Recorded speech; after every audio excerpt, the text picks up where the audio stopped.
Be me, 32-year-old feminist, devoted the last decade to examining patriarchal structures, have read every piece of feminist theory, from Dworkin to Hooks to Solanus, finally understand how deeply the misogyny runs in our society.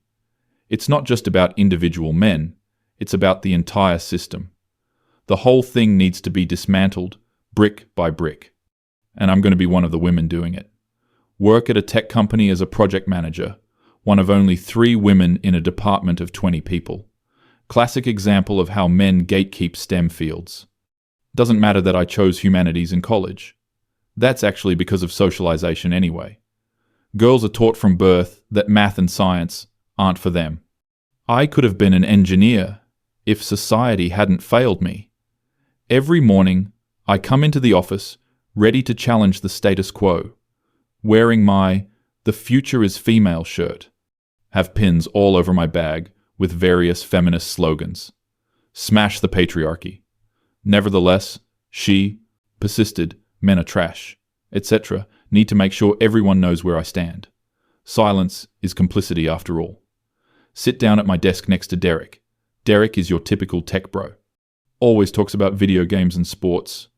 Probably has never read a single book about feminism in his entire life. He's perfectly polite to me, but that's actually a red flag.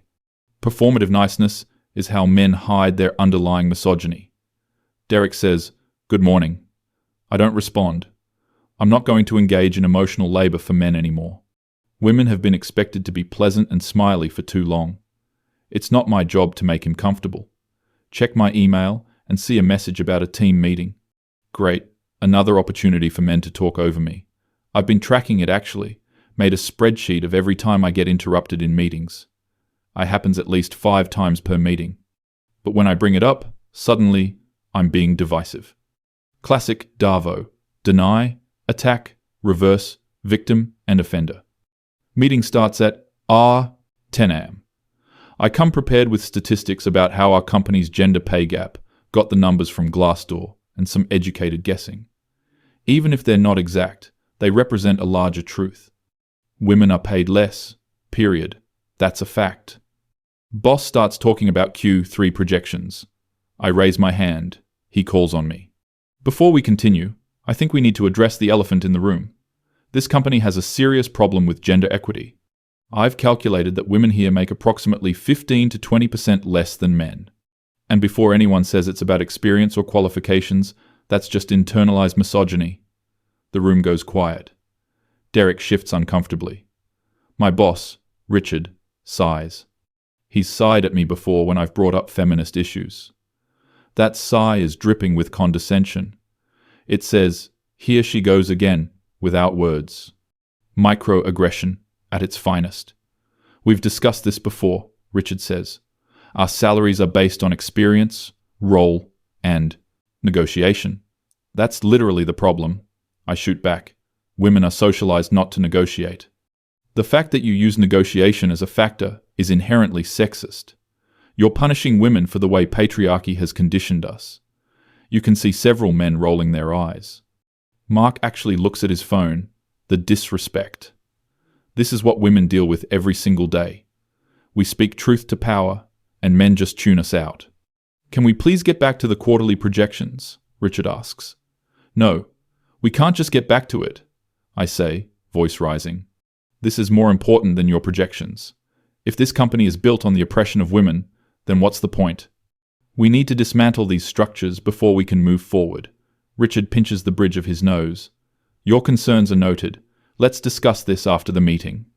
That's what you always say. You're trying to silence me. You can't handle a woman challenging your authority.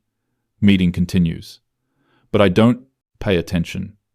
Too busy screenshotting the interaction in my mind for my blog, I run a blog about workplace misogyny. Have about 200 followers. Mostly other radical feminists who understand the struggle.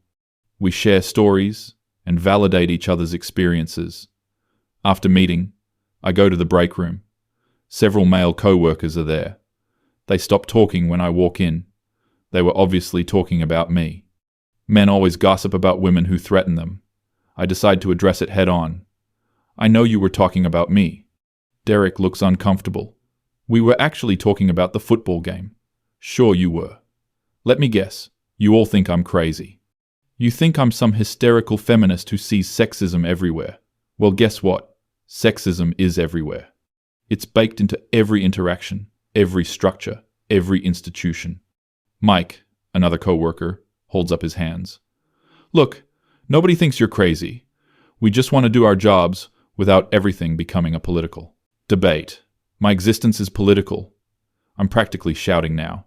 As a woman in a male-dominated field, I don't have the luxury of not being political. Your comfort is not more important than my liberation. And the fact that you think it is just proves my point. The men exchange glances. Derek quietly leaves the break room. Then Mike follows. Then the others. They're literally walking away from me. This is what silencing looks like. They can't handle the truth, so they just leave. I'm shaking with anger. Post about it in my feminist Discord server. Get immediate support. Men are such fragile babies. They can't handle being challenged. This is why we need women-only spaces.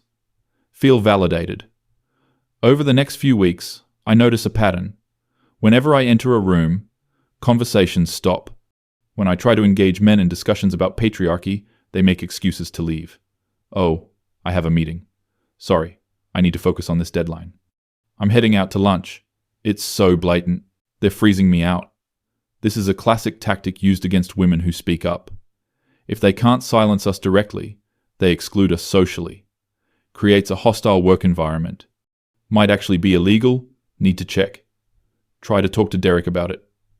Derek, can I ask you something? I've noticed people have been avoiding me. Do you know anything about that? Derek looks uncomfortable. Won't make eye contact. I don't know what you mean. I think everyone's just been busy. Don't gaslight me, Derek. I know what gaslighting is, and I'm not, he starts. You're literally doing it right now, making me question my own perception of reality. That's textbook gaslighting. Derek just stands up and walks away. Doesn't even make an excuse. Just leaves. I shout after him.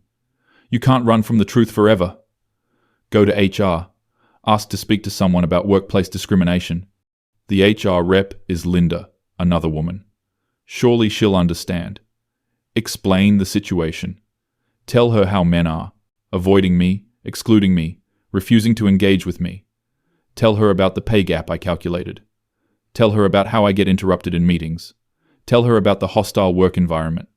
Linda listens patiently, taking notes. When I'm done, she says, I appreciate you bringing this to my attention. However, I need to ask, have you considered that your approach might be contributing to the tension? Cannot believe what I'm hearing. Are you seriously victim blaming me right now? You're another woman. You should understand. This is internalized misogyny, Linda. You've been conditioned to uphold patriarchal standards of behavior. Women are expected to be nice and quiet and not rock the boat. Well, I refuse to comply with that. Linda's expression becomes more professional, colder. I'm not victim blaming. I'm trying to find a resolution.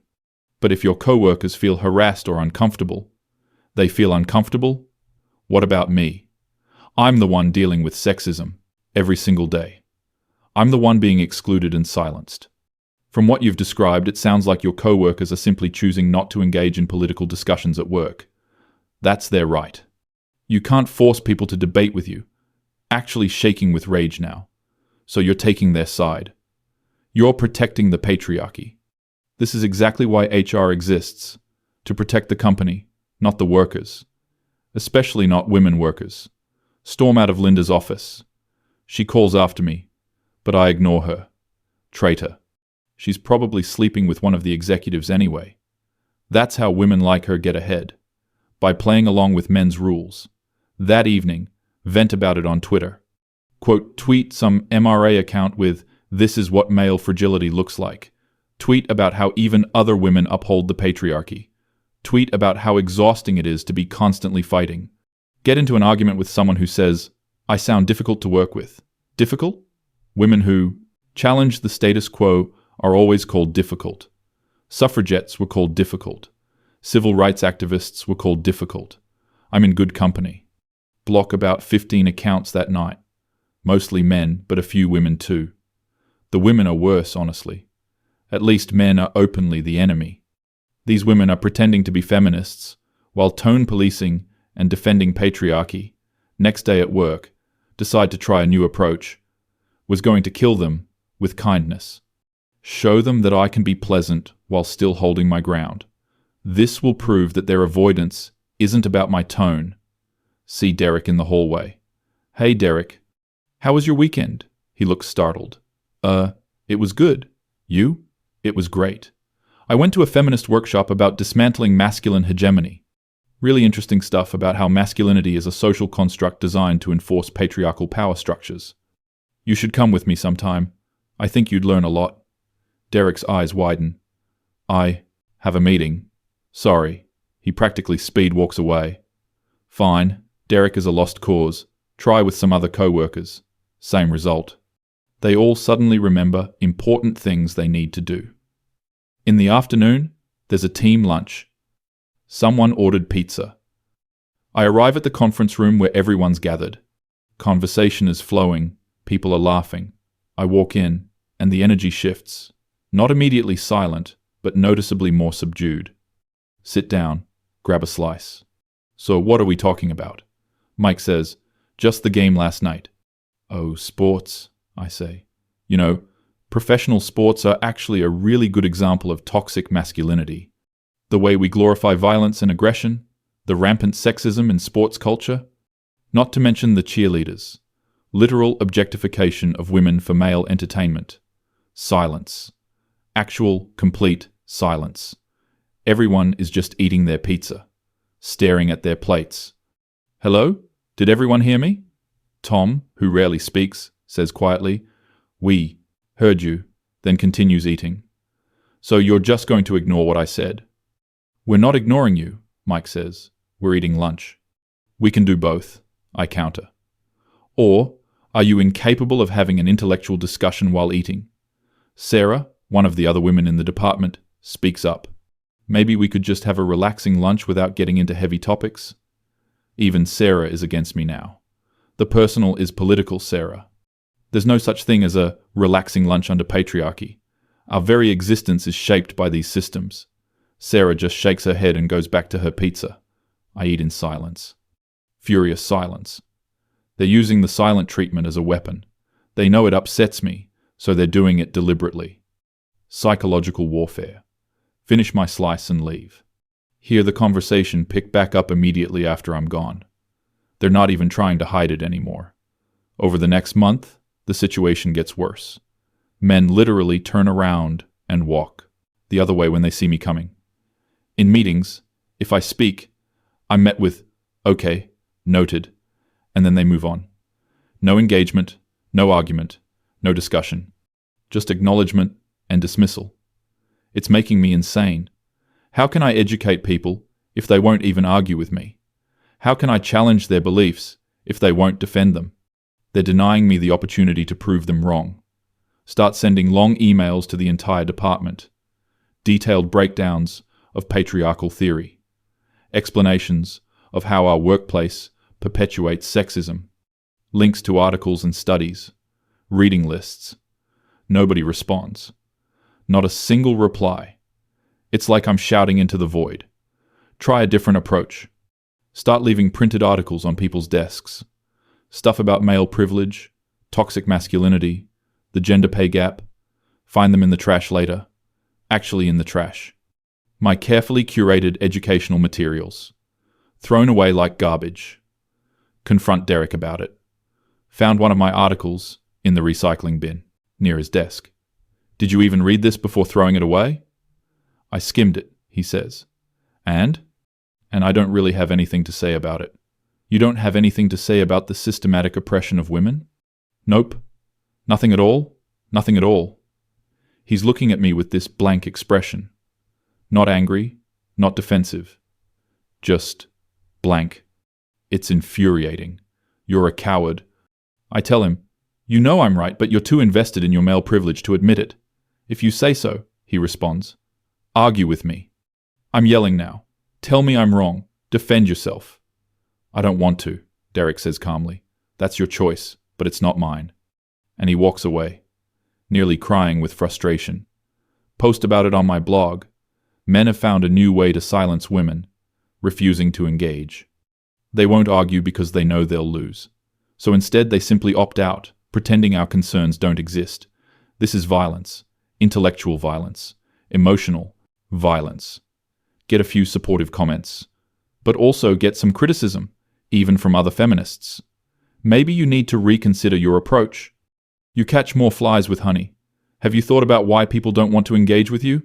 Block them all. They're not real feminists. Real feminists don't tone police. Real feminists understand that anger is justified, that things come to a head at the next all-hands meeting. CEO is talking about company culture, going on about collaboration and mutual respect. I raise my hand. He pretends not to see me. Raise it higher. He calls on someone else. I stand up anyway. Excuse me, but I have something to say. CEO looks annoyed. We'll have time for questions at the end. This can't wait. This company has a serious problem with sexism, and everyone is ignoring it. I have been trying for months to start a dialogue about these issues, and I've been met with nothing but silence and avoidance. The men here refuse to even engage with feminist ideas. They're creating a hostile work environment through exclusion and dismissal. The room is dead silent. Probably 60 people staring at me. CEO says, I appreciate your passion, but this isn't the appropriate forum. When is the appropriate forum? I demand. I've tried HR, I've tried emails, I've tried one-on-one conversations. Nobody will listen to me. People are listening, the CEO says. They're just not agreeing with you, and that's their right. So you're saying it's their right to uphold patriarchy? Their right to benefit from sexist systems? Their right to silence women? I'm saying it's their right not to participate in debates they don't want to have. You can share your views, but you cannot force others to engage with them. And from what I understand, your approach has been quite aggressive. Aggressive? I'm passionate. Women are always called aggressive when we show any emotion. Men can yell and pound tables and they're showing leadership. But when a woman raises her voice, suddenly she's aggressive and hysterical. Can feel myself getting emotional. Tears starting to form, which will only make this worse. Crying woman equals irrational woman in their eyes. I think we should table this discussion, CEO says. I'm happy to meet with you privately to address your concerns. Private meetings change nothing. This needs to be public. Everyone needs to hear this. Linda, from HR, stands up. Why don't we take a break? She's walking toward me, trying to escort me out, trying to remove the angry woman so everyone can go back to comfortable ignorance. Shake her off. Don't touch me. Walk out on my own. At least I have that dignity. Go to the bathroom and cry. Not sad crying. Angry crying. Frustrated crying. Why won't anyone listen? Why won't anyone engage? Why won't anyone argue? Look at myself in the mirror. Mascara running. Face red. Eyes wild. Take out my phone. Start composing a tweet. Being a radical feminist in a male-dominated workplace is like screaming into a void that occasionally sighs at you. But I stop before posting. Something about seeing myself in the mirror. The wild eyes. The desperation. When did arguing with people become my entire identity? When did I start measuring my success by how much I could provoke? Think back over the last few months. Every interaction has been about feminism. Every conversation has been about patriarchy. Every moment has been about the fight. But what have I actually accomplished? Have I changed anyone's mind? Have I made anything better? Have I improved anyone's life, including my own? Or have I just made myself miserable and alienated everyone around me? The thought is uncomfortable. Immediately want to reject it. That's just internalized misogyny talking, trying to make me doubt myself, trying to make me more palatable, trying to make me smaller. But is it? Think about my co-workers. Derek, who was always polite until I started calling him a misogynist. Mike, who tried to set boundaries and I called it silencing. Sarah, who just wanted a peaceful lunch. Linda, who was trying to help and I accused her of betrayal. Think about the pay gap I calculated. I didn't actually have access to anyone's salary information. I just assumed based on what exactly? my feelings, my ideology. Think about the meetings. Did people interrupt me because I'm a woman? Or did they interrupt me because I was derailing every discussion to talk about feminism? Think about the articles I left on desks. If someone left unsolicited political material on my desk every day, would I read it? Or would I find it intrusive and annoying? Oh God, oh no. Have I become the thing I hate? Have I become an oppressor in my own way, forcing my views on people who didn't ask for them, treating every boundary as an attack, treating every disagreement as violence? But the patriarchy is real. Sexism is everywhere. I'm not wrong about that, but maybe. Maybe I've been wrong about how to handle it. Maybe screaming at individual men who are just trying to do their jobs isn't dismantling patriarchy. Maybe leaving passive-aggressive articles on people's desks isn't education. Maybe interpreting every social cue as a microaggression isn't awareness. It's paranoia. Slide down the bathroom wall. Sitting on the floor now, as really crying. I isolated myself. I made it impossible for anyone to be around me. And then I blamed them for leaving. I picked fights and then got angry when people wouldn't fight back. I demanded constant emotional labor from others while refusing to do any myself. Derek saying good morning wasn't performative niceness. It was just niceness. Mike wanting to enjoy his lunch wasn't protecting patriarchy. It was just wanting to eat pizza in peace. Linda suggesting I reconsider my approach wasn't internalized misogyny. It was actual advice from someone who was trying to help, and the men refusing to argue with me. They weren't silencing me. They were protecting themselves, setting boundaries, which is something I claim to support. You can't force liberation. You can't bully people into consciousness. You can't rage someone into agreement. I thought I was fighting the patriarchy, but really, I was just fighting. Fighting everyone. Fighting constantly. Making everything a battle. And then wondering why I was alone on the battlefield. All those tweets. All those blog posts. All those Discord messages. I was seeking validation for my anger, not actually trying to make things better. The feminism I was practicing wasn't about liberation. It was about superiority. It was about being right. It was about having an excuse to be cruel and call it justice. Real feminism is supposed to be about equality, about understanding, about building bridges, about making the world better for everyone. What I was doing, that wasn't feminism. That was just rage with a political label. Stand up, wash my face, look at myself again. I've wasted months, poisoned relationships, made myself miserable, all while convinced I was doing something righteous. The patriarchy is real, but I can't fight it by becoming a tyrant myself. I can't dismantle oppression through oppressing others, even if I call it education, even if I call it consciousness raising, even if I convince myself it's for their own good. Nobody was humiliating me.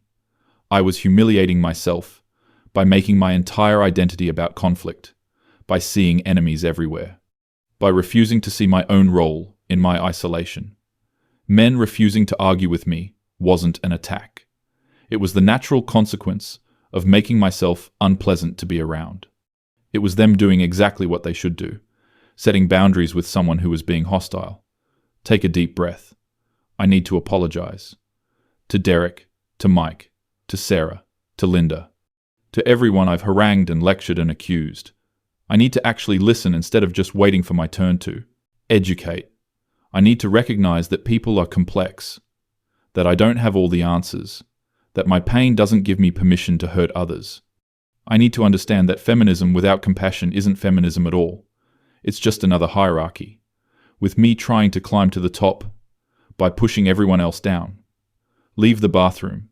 Still shaky but clearer. This is going to be hard. Admitting I was wrong. Changing how I interact with people. Actually building relationships instead of fighting wars. But maybe that's what actual activism looks like. Not the performance of it. Not the aesthetic of pins and slogans. but the hard work of connecting with people, even when they disagree. Especially when they disagree. Maybe the men refusing to argue with me were actually offering me a gift. The chance to see what I'd become. The chance to choose differently. Walk back to my desk. Derek is there. He sees me, and his expression becomes guarded. Derek, I say quietly, I owe you an apology. He looks surprised. Suspicious even. I've been unfair to you, to everyone. I've been so focused on fighting that I forgot about being human. I'm sorry. He doesn't say anything for a moment. Then, cautiously, okay, not forgiveness, not yet, but not walking away either. It's a start.